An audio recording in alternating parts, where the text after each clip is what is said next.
നിങ്ങളൊരു ഹൽവ പ്രേമികളാണോ? അതും കോഴിക്കോട് വന്ന നല്ല ഹൽവ കഴിക്കാൻ പൂതിയുള്ളവരാണെങ്കിൽ ഈ വീഡിയോ സ്കിപ്പ് ചെയ്ത് കണ്ടോളി. ഹായ് ഫ്രണ്ട്സ്, കോഴിക്കോട് വന്നു കഴിഞ്ഞാൽ നല്ല ഹൽവ എവിടെ കിട്ടുന്നുള്ള ഒരുപാട് ആൾക്കാർ എന്നോട് ചോദിച്ചിട്ടുണ്ട്. അതും ബെസ്റ്റ് പ്രൈസിൽ ബെസ്റ്റ് ക്വാളിറ്റിയിലാണ് നിങ്ങൾക്ക് ഇവിടെ ഹൽവ കിട്ടുന്നത്. അപ്പൊ എങ്ങനെ കാര്യങ്ങൾ ഒന്ന് എക്സ്പ്ലോർ ചെയ്തൊക്കെ. So come on guys.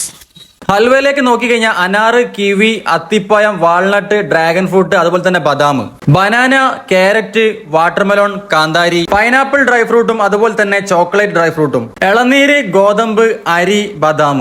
ഇതൊന്നും കൂടാതെ നിങ്ങൾക്ക് ഈ എല്ലാ ഐറ്റം മിക്സഡ് ആയിട്ടുള്ള പാക്കിങ്ങിൽ വേണമെന്നുണ്ടെങ്കിൽ ചെറുതും വലുതുമായ പാക്കിങ്ങിൽ ഇവിടെ അവൈലബിൾ ആണ്. അപ്പൊ ഈ ഒരു സ്പോട്ട് നമ്മുടെ കോഴിക്കോട് അപ്സര തിയേറ്ററിന്റെ റെയിൽവേ സ്റ്റേഷന്റെ ഒക്കെ തൊട്ട മുൻവശത്താണ്. 1953 ഈ ഒരു സ്ഥാപനം ഇവർ ഓപ്പൺ ചെയ്തിട്ടുണ്ട്. ഇവരുടെ തന്നെ ഓൺ പ്രൊഡക്ഷൻ ആണ് ഈ ഒരു ഹൽവ. അത് മാത്രമല്ല ഹാൻഡ് മെയ്ഡ് ഹൽവയും കൂടിയാണ്. പുറത്ത് ഒരുപാട് ഷോപ്പുകളിലേക്ക് ഇവിടുന്ന് കേട്ടോ ഹൽവ സപ്ലൈ ചെയ്യുന്നത്. നിങ്ങളിപ്പോ കണ്ടോണ്ടിരിക്കുന്നത് ഹൽവ മേക്കിങ്ങിന്റെ വീഡിയോ ആണ്. ഈ ഒരു വീഡിയോ കാണുമ്പോൾ തന്നെ ഹൽവ കഴിക്കാനുള്ള കൊതി ഊർന്നുണ്ടെന്നുണ്ടെങ്കിൽ എന്തായാലും ഈ ഒരു ഷോപ്പിൽ പോയി ഹൽവ ട്രൈ ചെയ്തൊക്കെ ഫീഡ്ബാക്ക് അറിയിക്കുക. അതുപോലെ തന്നെ വീഡിയോ സേവ് ചെയ്യാനും ഫോളോ ചെയ്യാനും ഷെയർ ചെയ്യാനും പ്രത്യേകിച്ച് മറക്കല്ലേ. ഹൽവ ഫുള്ള് സെറ്റ് ആക്കി ഇതേപോലെ റാക്കിലാക്കി വെച്ച് ഉറച്ചതിന് ശേഷം നമുക്ക് ഇതേപോലെ ഷോപ്പിലേക്ക് സപ്ലൈ ചെയ്യുന്നത്. ഇവർക്ക് മറ്റൊരു ഔട്ട്ലെറ്റും കൂടി ഉണ്ട്, അതായത് പാളയം കല്ലായ റോഡിലുള്ള ഹൽവ സംഗമം. അവിടെ നിങ്ങൾക്ക് 24 hours പോയാലും ഹൽവ അവൈലബിൾ ആണ്. അപ്പൊ നിങ്ങളെ കൂട്ടത്തിലൊക്കെ ഹൽവ ഇഷ്ടപ്പെടുന്നവരുണ്ടെന്നുണ്ടെങ്കിൽ ഈ ഒരു വീഡിയോ പെട്ടെന്ന് തന്നെ സെൻഡ് എടുത്തോളി. സ്പോട്ട് നമ്മുടെ ഹൽവ സംഘമാണ്. അടുത്തൊരു വീഡിയോ ആയിട്ട് കാണാം.